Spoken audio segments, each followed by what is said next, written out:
Çox təəssüf ki, qiymət artımları davam edir, amma etiraf edək ki, burada təəccüblü və gözlənilməz heç nə yoxdur. Mən demək olar ki, əksər söhbətlərimizdə, müsahibələrimizdə vurğulayıram ki, İlham Əliyev nə qədər Azərbaycanda hakimiyyətdə qalır, ölkədəki sosial problemlər, iqtisadi problemlər öz həllini tapmayacaq. Ölkə ildən ilə, aydan aya geriyə gedəcək. Və bu mənim İlham Əliyevə şəxsi münasibətimlə bağlı deyil. Burada heç bir qərəz falan yoxdur. Mən sadəcə reallıqları sizə danışıram, əziz həmvətənlər. Uzun illər ərzində ölkədəki avtoritar rejim qurduğu korrupsiya və monopoliya sistemi ilə real iqtisadiyyatı faktiki məhv edib. Demək olar ki, bunların nəzarətində olmayan, bunlarla şərik olmayan, heç kimin ciddi bir bizneslə məşğul olmaq imkanı yoxdur ölkədə. Ona görə də birinci bu səbəbdən ölkədə neftdən, qazdan kənar real iqtisadiyyat yaranmayıb. Nə qədər bu barədə çox danışsalar da, o deyirlər, ay diversifikasiya edirik, şaxələndiririk iqtisadiyyatı. Özləri hansısa bir zavodu tikirlər və bunun adını qoyurlar iqtisadiyyatın şaxələndirilməsi. Amma özlərindən kənarda o məhdud bir qrup var. Belə deyək də, Azərbaycanda bizneslə məşğul olmağa icazəsi, lisenziyası olan məhdud bir qrupdur, oliqarxiya qrupudur. O qrup nə qədər onların imkanları çatırsa, nə qədər bacarıqları çatırsa, onların imkanları var. Zavod, fabrik, holding, otel, turizm mərkəzi və s. onlar tikirlər. Amma 10 milyonluq ölkədə, əgər bu ölkə vətəndaşlarının 9 milyon yarımının azı əli qolu bağlıdırsa, təşəbbüs imkanı yoxdursa, özünü reallaşdırma imkanı yoxdursa, əlbəttə ki, ölkə iqtisadiyyatı inkişaf edə bilməz. Deməli, ölkə iqtisadiyyatı asılıdır. Nədən? Nefti, qazı satmaqdan. Neft, qaz satılır, böyük miqdarda pul gəlir. O pulun müəyyən bir hissəsi ilə gördüyünüz işlər görülür, müəyyən tikinti, abadlıq işləri, maaşlar, pensiyalar. Böyük bir hissəsi də korrupsiya yolu ilə ölkədən çıxarılır. Bax, Azərbaycan iqtisadiyyatı bundan ibarətdir.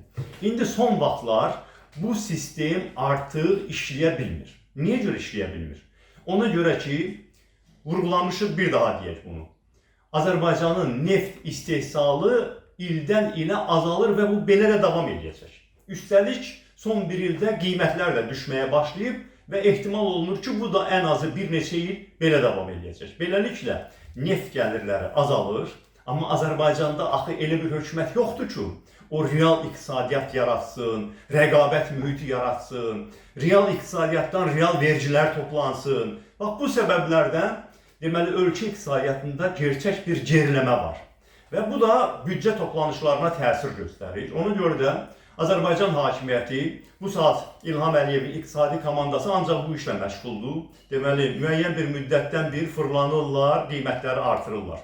İndi başa düşürlər ki, daha bunu hər ay, hər 2 aydan bir eləmək olmaz. Ona görə də növbə ilə bu günləri qazı qaldırırlar qiymətin, sabahları bir həftədən, bir aydan sonra suyun, kanalizasiya xidmətlərinin, elektrik enerjisinin, istilik xidmətlərinin qiymətlərini qaldırırlar, dərmanın qiymətini qaldırırlar, nəqliyyatda gediş haqqını qaldırırlar, internet qiymətlərini, telefon qiymətlərini qaldırırlar. Ağıllarına nə gəlirsə. Ərzalın qiyməti isə bütün ilin 12 ayı artır. O, xüsusi qərara bağlı deyil. Onu demək olar ki, ərzaq qiymətləridir, elektrik məhsullarıdır, xaricdən gətirilən mallardır. Niyə görə? Çünki gömrükdə soyurlar insanları. Onlar da hamısı o qiymətləri əlavə edirlər məhsulların üzərinə. Beləliklə, Azərbaycanda davamlı şəkildə bütün il boyu, ilin 12 ayı ərzində qiymət artımı müşahidə olunur. Və bu proses çox təəssüf ki, davam edəcək. Bu dəfə hədəfləri oldu nə? Nəqliyyatda gediş haqqı. Demək, bu vaxtı təbliğ edirlər. İlham Əliyev komandasına xaricdə təhsil almış, yeni gənc, islahatçı gənclər gətirib. Bunların islahatçılığı və kreativliyi nəyə çatdı? Əvvəlcə bir sosial şəbəkələrdə dezinformasiya buraxdılar ki, demək, gediş haqqı olacaq 1 manat. Hamı qorxdu, narahat oldular, birdən-birə bu qədər artım, deməli, bu 2 qat artım olacaq, narahat oldu insanlar. Axı, ictimai nəqliyyatdan istifadə çoxdur Azərbaycanda. Həm də o sadələşdirilmiş tariflərdən də istifadə olunmur deyə, ümumiyyətlə, belə deyək, o qazancı az olan təbəqə üçün böyük bir yükdür ictimai nəqliyyata çəkilən xərclər. Və onun 1 manat ediləcəyi insanları gerçəkdən də şok etmişdi. Və ondan sonra elan elədilər ki, yox, 1 manat deyir 60 qəpikdir və insanlar biraz rahatladılar ki, deməli indi gediş haqqı 20% artdı. Demək 50 qəpik idi, indi oldu 60 qəpik. Amma burada da bir yalan. Baxın, deməli nəyi vurğulamaq istəyirəm? Hökumətin iqtisadiyyat komandası xalqı necə aldatmaq üçün başını sındırır. Yəni hansı iqtisadi mexanizmlər yaradaq ki, bu xalq doğrudan da gəlir qazansın, doğrudan da zəngin olsun, yeni iş yerləri açılsın, rəqabət mühiti olsun. Bundan ötürü çalışmır hökumətin başı. O olan qabiliyyətləri ona yönəlib ki, insanları necə manipulyasiya eləyək. Deməli, bir manipulyasiyanı mən sizə izah elədim. Daha böyük qiymət artımı anons eləyib, sonra o 60 qəpiyi biraz nisbətən daha rahatlıqla insanlara qəbul etdirdilər. İkinci, bunların bu dırnaqarası kreativliyi nədə ifadə olunur? Demək, hər dəfə fikir verirsinizsə, qiymət artımları əvvəllər böyük rəqəmlərlə olurdu. 30%, 50% qiymət artımları. İndi bir qayda olaraq faiz etibarilə bunlar az olur. Yaxud da məsələn manat, deyək ki, məsələn o qazın, elektrik enerjisinin abunəçilərinə 1 manat aylıq elan elədilər. Cəmaət biraz rahatladı, sonra yavaş-yavaş artıracaqlar. İndi deməli nəqliyyatda gediş haqqını 10 qəpik artırıblar. Bizim cəmaatımız da prinsip etibarilə hətta böyük bir gərgin, dərin bir yoxsulluq içində olanlar da biraz utanırlar 10 qəpiyin söhbətini eləməyə. Amma axı söhbət 10 qəpikdən getmir. Birincisi, hələ günü bu gün bu 20% artım deməkdir. Amma axı biz niyə bu günə baxaq?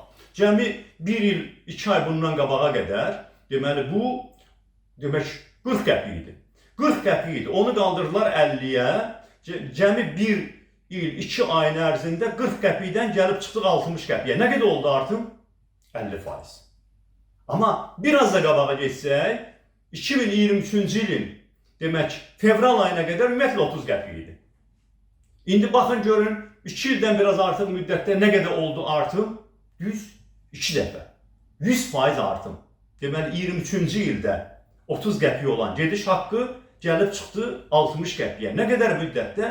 2 ildən biraz artıq bir müddətdə. İndi mən sizdən soruşuram, o kimdir ki, 2 ilin ərzində, son 2 ildə onun əmək haqqı 2 dəfə artıb? Kimin pensiyası, müavinəti 2 dəfə artıb? Heç 2 dəfə demirəm, 20% artıb. Görürsünüzmü?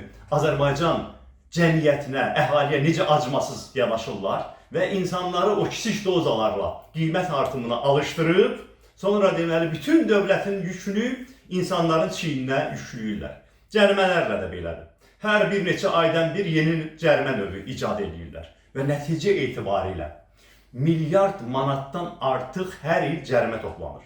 Rəsmən büdcədə 850 milyon manatdır, bilirəm onu. Amma siz inanırsınız ki, 850 milyon yazılıbsa, onu toplayanlar elə düz 850 milyonu toplayıb verəcəklər büdcəyə. Bəs onu toplayanlar ola bilərmi ki, onu bir heç olmasa 2 dəfə artıq bu millətdən çıxarmasın? Baxın, ona görə də hara tərpənirsinizsə cərimədir. İnsanları yaşamağa qoymurlar. Deməli, qiymət artımı növbə ilə fırlanır. Hər bir neçə aydan bir növbəti bir qiymət artımı baş verir. Və dərd burasındadır ki, bunu təkcə o dövlət büdcəsindəki açığı qapatmaq üçün eləmirlər. Bilirsiniz, ölkədə hakimiyyəti ələ keçirmiş qrup o qədər amansızdır ki xalqla. İlin günün bu vaxtında da, bax bu qədər insanlar kasıbdır, yoxsuldur, çətin vəziyyətdə yaşayırlar. Şəxsi varlanmaları üçün də xalqı soyurlar. Yəni bax, mənim bu danışdıqlarım, tutaq ki, büdcə ilə az-çox əlaqəsi vardır. Cərimələrin artması, deyək ki, məsələn o dövlət tərəfindən tənzimlənən qiymətlərin artması. Amma bu taksi bazarına belə ciddi müdaxilə elədilər. 40 min nəfərdən artıq taksi sürücüsünü işsiz qoydular və orada faktiki monopoliya yaratdılar. Ən axırda da aeroportdan şəhərə gəliş üzrə özlərinə məxsus taksi şirkəti üçün monopoliya yaratdılar. Bu ki, büdcəlik məsələ deyil. Bunun büdcəyə bir isti soyuğu yoxdur. Bu konkret adamların cibinin məsələsidir. Yaxud məsələn, internetdən istifadə qiymətlərini artırdılar. Bu özəl şirkətlərdir. Mobil operatorların qiymətlərinin qaldırması, bu da şəxsi ciblərinin marağıdır. Və çoxlu sayda belə hallar var. Bilirsiniz indi, konkret rəqəmlər var ki, məsələn, başqa ölkələrlə heç demirəm, aramızda bircə dəniz var da. Qazaxıstanla Azərbaycanın arasında ətin qiymətlərində 2 dəfə fərq var. Nəyə görə imkan vermirlər ki, Azərbaycanda ətin qiyməti ucuz olsun?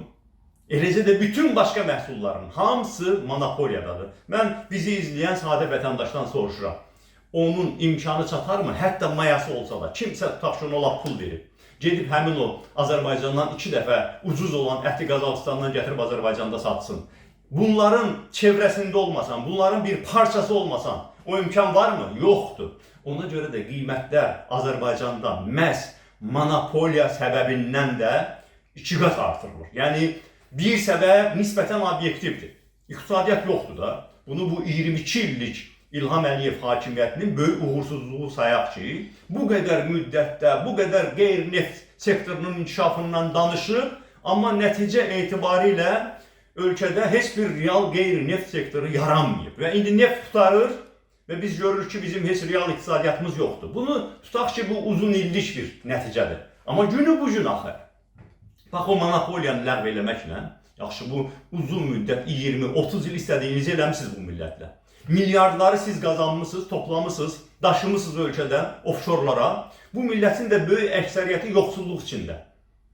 Hamısını sayaq keçmişdə. Günü bu gün, əgər həmin o rüşvəti, korrupsiyanı, monopoliyanı dayandırsalar, necə bir müddət dayandırmışlar, yadınıza salıram, bu Ərəb baharı olan zaman bir neçə aylıq, deməli, rüşvət diyetası saxladılar. Yadınıza gəlir? İndi çox gənclərin yadına gəlməsi də, amma orta yaşlılar xatırlayarlar. Ərəb inqilabları zamanı bir neçə ay Azərbaycanda heç bir dövlət idarəsində rüşvət, korrupsiya olmadı. Və bir daha isbatlandı. Azərbaycanda rüşvət və korrupsiya da dövlət siyasətidir. Heç kim onu öz başına eləmir. Sabahları göstəriş gəlsə, hamısı dayandıracaqlar onu.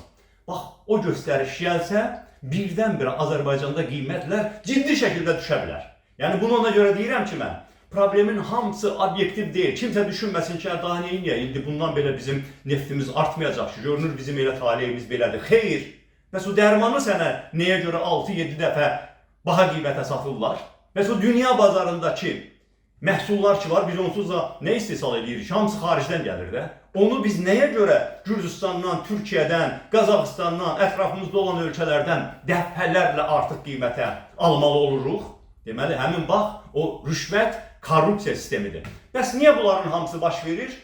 Ona görə ki, biz xalq olaraq, Azərbaycan xalqı olaraq bu hökumətə özümüzü saydıra bilməmişik. Bəli, bunu etiraf eləyək, bizim də hamımızın məsuliyyətimiz var, bütövlükdə xalq olaraq məsuliyyətimiz var. Azərbaycan hakimiyyəti xalqla hesablaşmır və hesab edir ki, xalqla istənilən cür davranma olar. Bax, bu məsələlərin hamısının kökündə budur.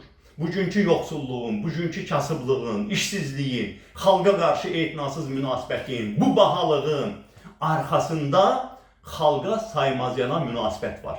Nəyə görə bu münasibət var? Çünki hakimiyyətin mənbəyi olmaqdan biz xalq olaraq çıxmışıq. Bizdən soruşub deputat seçirlər, yaxud İlham Əliyev hər 5-6 ildən biri indi daha keçirdib 7 ilə özünün hakimiyyət müddətini uzadır. O bizim səsimizlə olur. Bizim səsimizlə seçilir. Hamımız bilmirik ki, o seçkiler necə keçirilir. Deməli, xalq hakimiyyətin formalaşmasında iştirak edə bilmir. Xalqın etiraz haqqında əlindən alıblar. Mətbuatını da əlindən alıblar. Parlamentini də əlindən alıblar. Məhkəməsi də yoxdur. Heç bir demokratik institutu yoxdur. Konstitusiyada kağız parçasından başqa bir şey deyil. Faktiki ölkədə bir işğal rejimi yaradılıb. Yəni faktiki, heç bir hüquq tanımayan, xalqa heç bir haqq tanımayan bir hakimiyyət formalaşır. Ona görə də bu hakimiyyət istədiyini eləyir və istədiklərinin içində o sırada xalqın vəziyyətini yaxşılaşdırmaq yoxdur. Xalqı manipulyasiya eləmək var. Xalqın o belə deyək, yoxsulluqdan, kasıblıqdan, diqqətini yayındırmaqdan ötürü onu müxtəlif PR tədbirlərlə, əyləncələrlə, müxtəlif şovlarla başını qatmaq istəyi var. Amma xalqın problemlərini həll etmək istəyi qətiyyən yoxdur. Və ona görə də bugünkü biz vəziyyətimizə görə xalq olaraq məsuliyyət daşıyırıq. Biz əgər daha tələbkar olsaydıq, biz bu konstitusiyon haqlarımızın, hüquqlarımızın əlimizdən alınmasına belə biganə yanaşmasaydıq, yəqin ki, bizimlə belə rəftar eləyə bilməzdilər.